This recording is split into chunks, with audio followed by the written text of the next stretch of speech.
There once was a young boy who hoped to become a master of ventriloquism. He practiced every day with random items in order to perfect his craft. Unfortunately for him, his family didn't care much for his dream and pressured him to drop it. They were a family of bakers, and a baker is what he was meant to become. Still, he persisted in the pursuit of his dreams. But in response to the boy's open defiance against the wishes of his family, he was treated as an outcast. His parents and siblings would mock him when he tried to practice, or outright physically assault him. Perhaps it was due to their own feelings of mediocrity with their lives, no dreams to speak of. Therefore, they wanted to snuff out the bright dreams of a young boy who still had hope. Why did he keep practicing despite the pain and abuse? The boy had a goal: to purchase an actual puppet of his own so that he could perform. He believed if he could please a crowd, he could then please his family. The boy, however, made the fatal mistake of telling his family of this dream. His parents purchased the puppet of his desires and presented it to him as a gift. Excited about this, he tried to give a performance to his family. But instead, they only jeered at him, snickered, and hurled insults. With his feelings and pride injured, he fled away from home with the puppet. In his sorrowful state, the boy tripped over some rocks and fell off a cliff, the doll landing next to him. It was then that the puppet and the boy became one. And so, here I am today. Hello everybody, I'm TheRubber. Today we bring you SCP Foundation Euclid Class Object SCP-174. SCP-174, also known as Ventriloquist Dummy, is a wooden ventriloquist puppet. It wears 20th century clothing that is ragged and torn and holds no special properties. Facial expressions can be changed by using the internal controls of the puppet itself by a ventriloquist. When in plain view, and when no one is holding it, 174 is relatively harmless, and its anomalous abilities are mitigated to a certain degree. When 174 is in a person's peripheral vision, they can see 174's head turn to look at them. 174 has a look of sorrow, sadness, and longing. When looked at, this expression fades away and 174 resumes its inanimate state. When someone is in the presence of 174, they feel sympathetic towards the puppet and depressed. They of course have no idea why they feel this way, but it is believed to be a psychic ability of 174. When in the presence of 174 for too long, an individual will become obsessed and deeply attached to it. They will begin to treat the 174 as a child of their own and attack anyone who attempts to separate them. But if someone tells the affected person what they are doing, they will regain their sanity for a few minutes. The only way to remove such attachment and psychic hold is to use amnestic drugs. Even so, the affected person will feel a hole missing in their lives, as though they lost a deeply loved one. Those who are forcefully separated from 174 without being given amnestics will experience severe panic regarding their child. If they are not reunited with 174, they will undergo an extreme mental breakdown. If someone uses 174, they will be able to perfectly speak for 174 through ventriloquism. During this time, the user of 174 will have their voice become higher pitched. Thinking that 174 was controlling the user, microphones were set up to detect any anomalies. It was discovered that the voice used did in fact belong to the user.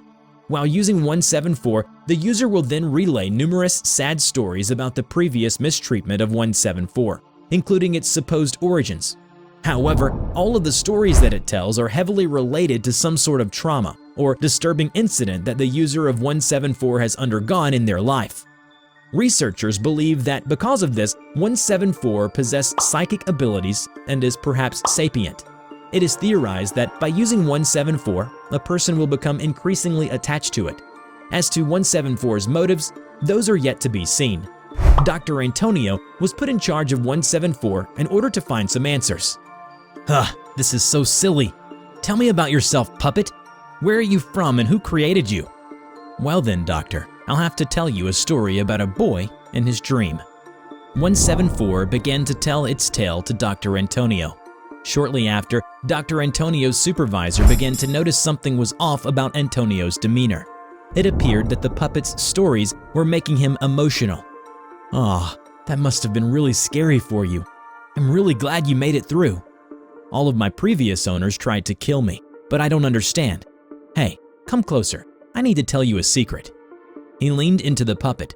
His eyes began to widen as he listened. He's starting to look unwell. All right, that's enough. Pull him out of there. Security personnel rushed in at the orders of Antonio's supervisor. Dr. Antonio turned towards them with a frenzied look in his eyes. No, no, no, you will not take him away from me. He's mine. 174 was torn away from him and he became a rambling mess, demanding to be with 174. This, of course, was denied, and 174 was placed back into its containment unit. Afterward, cameras were put into the storage unit to keep a more watchful eye on 174. Sir, I found this in the glass case where the puppet is stored. Thought you might want to read it. What's this? A letter? It was a yellowing letter with an opened wax seal. It was written in an archaic hand. I wanted to create a toy that any child or any adult could bond with. I was alone growing up and friendless with uncaring parents. Wanting to ensure no one else experienced what I went through, I crafted this puppet. After the puppet was made, I went about performing a spell that required some unholy ingredients. It was a success and the puppet became a huge hit with the family I gave it to. They were friends of some parents who had a grandchild, so they gave it to her as a birthday present. She loved it. She said it loved her and that it would never leave her. It was adorable at first, before she became increasingly possessive and violent towards anyone who dared approach the puppet. On one summer evening, I visited said family to see how they were coming along. The front door was ajar, and so I let myself in. I saw the girl, puppet in one hand, a bloodied knife in the other. She leaned into the puppet and made as if she was listening to its murmurs. Then she darted at me with frenzied eyes. God forgive me, but I had to knock her out with a broken table leg that lay by my side. I knew I shouldn't have created that puppet. Tampering with the law of nature and the forbidden arts has a way of coming back at you. I had to run away, but I couldn't allow this black magic to go on. I carried the girl out into a clearing and set the house on fire along with the puppet. Yet the puppet was not found among the rubble the next day. Even though the girl was rid of the puppet now, she was becoming increasingly mad and went on a murder rampage in a nearby town and was eventually killed by the authorities. The guilt was simply too much for me to bear. And so before I free myself of such guilt, I implore anyone who found my puppet, destroy it. Do not listen to its lies. Whatever tales it spins, they will never be true. Yours, Sir Reginald III. So the story it told Antonio, it made it up? But why? Fascinating and disturbing. No matter, lock it up and let no one near it, lest we lose another employee. Odila is my friend. He has lots and lots of arms. Oh, and he's purple too. He's got lots of eyes, so he can be a little scary to look at, but that's fine. Everybody is a little different after all. That's what Odila taught me. When he comes to see me, we always play lots of games together. Sometimes we play cards, make-believe, or tell each other stories.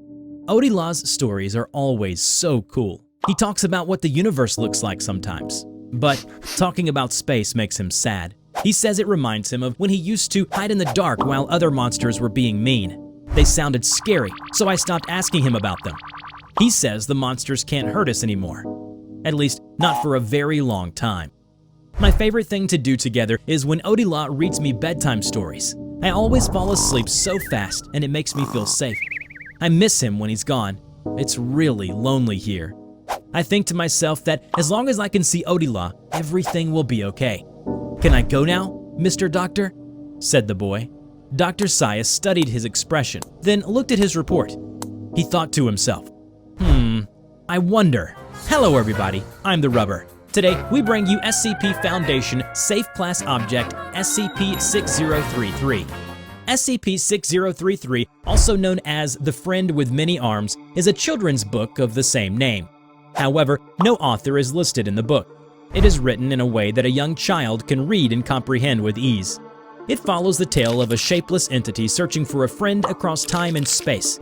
The entity is known as Odila. When 6033 is read by a 6-year-old boy by the name of Toby McInderson, SCP-6033-1 will manifest. 6033-1 is the titular purple blob as depicted in the story. It is described as having dozens of tentacles, numerous eyes that cover its body, and being incredibly large. It is exceptionally friendly to McInderson, as it will talk, play, and read stories to him. To date, all instances of 6033-1 manifesting have not resulted in any conflict.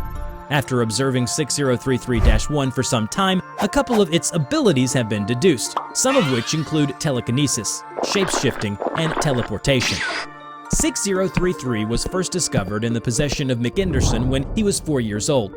Local authorities were told by his grandmother that he had gone missing, and a search went out for the boy. Foundation agent and researcher Dr. Basil Sias became involved when reports came in identifying a colossal purple mass traveling alongside McInderson. He was taken into Foundation custody. A brief interview was carried out between Dr. Sias and 6033-1. Thank you for agreeing to this interview. No problem. Now then, what questions do you have for me? How old are you?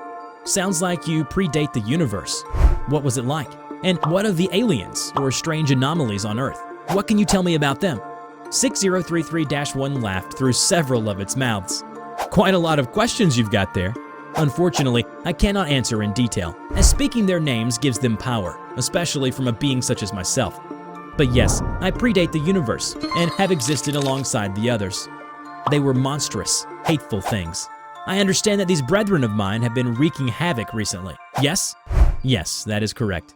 Could you perhaps help us in dealing with these entities? I cannot do such a thing, for I am much too weak compared to them. All I have sought in my incomprehensibly long lifetime is a friend, and now I have found one. It was then falsely assumed by the Foundation that McInderson possessed the power to summon the anomalous creature. However, after realizing that it was in fact the book in his possession that caused 6033 to manifest, McInderson was granted much more comfortable quarters. He was also granted permission to see 6033-1 every night for 2 hours while under Foundation supervision. Dr. Sias arrived at McInderson's bedroom with 6033.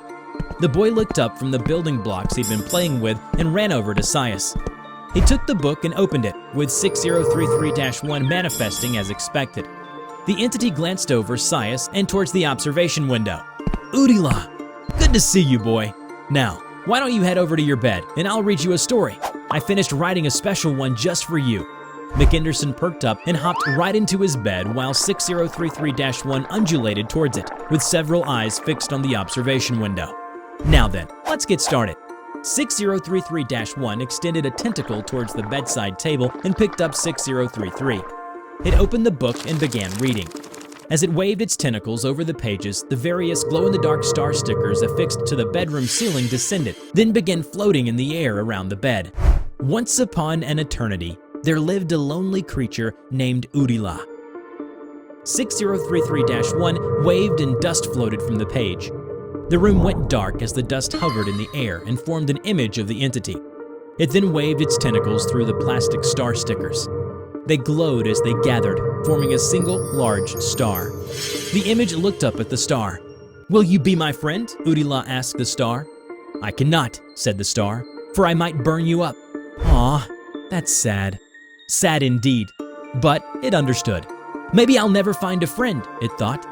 Then the image fell over and cried. The star above it grew larger and larger before collapsing in on itself, forming a massive ball of darkness. The image was startled as it looked up at the new formation. "Who are you?" Udila asked. "Will you be my friend?" "I cannot," the black hole said, "for I might swallow you whole." And Udila was sad once more. The black hole collapsed.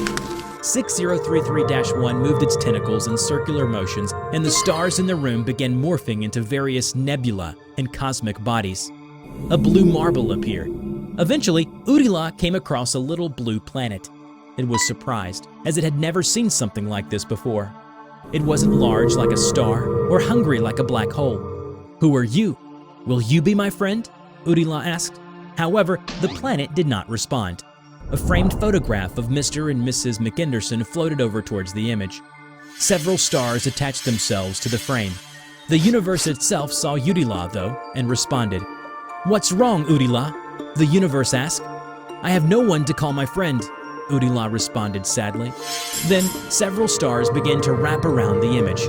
"No one deserves to be alone," the universe said as it embraced Udila. "Down there is a planet called Earth, and on that planet is a little boy who is very dear to us. He's very lonely, just like you, and he needs a friend as well. Find him and take care of him for us," said the universe. Udila knew what to do. He began working on a special book and sent it down to Earth where the boy would find it, and he did. They quickly became the best of friends and were never lonely ever again. The universe itself had brought them together. They're in a special place right now. Although it can be a little cold sometimes and even a little scary, but there's a lot of people out there who will take care of them both. No matter what, Udila and the boy will always have each other. Together, they'll live happily ever after. 6033-1 glanced at McInderson. He was already fast asleep. It closed the book gently and placed it on the bedside table. It then produced several tentacles and carefully tucked him in. "Good night, Toby," said Udila. It glanced towards the observation window once again, then demanifested. "I think as long as I can see Udila, everything will be okay. Can I go now, Mr. Doctor?" "All right, boy, you may go now. Thank you for your time."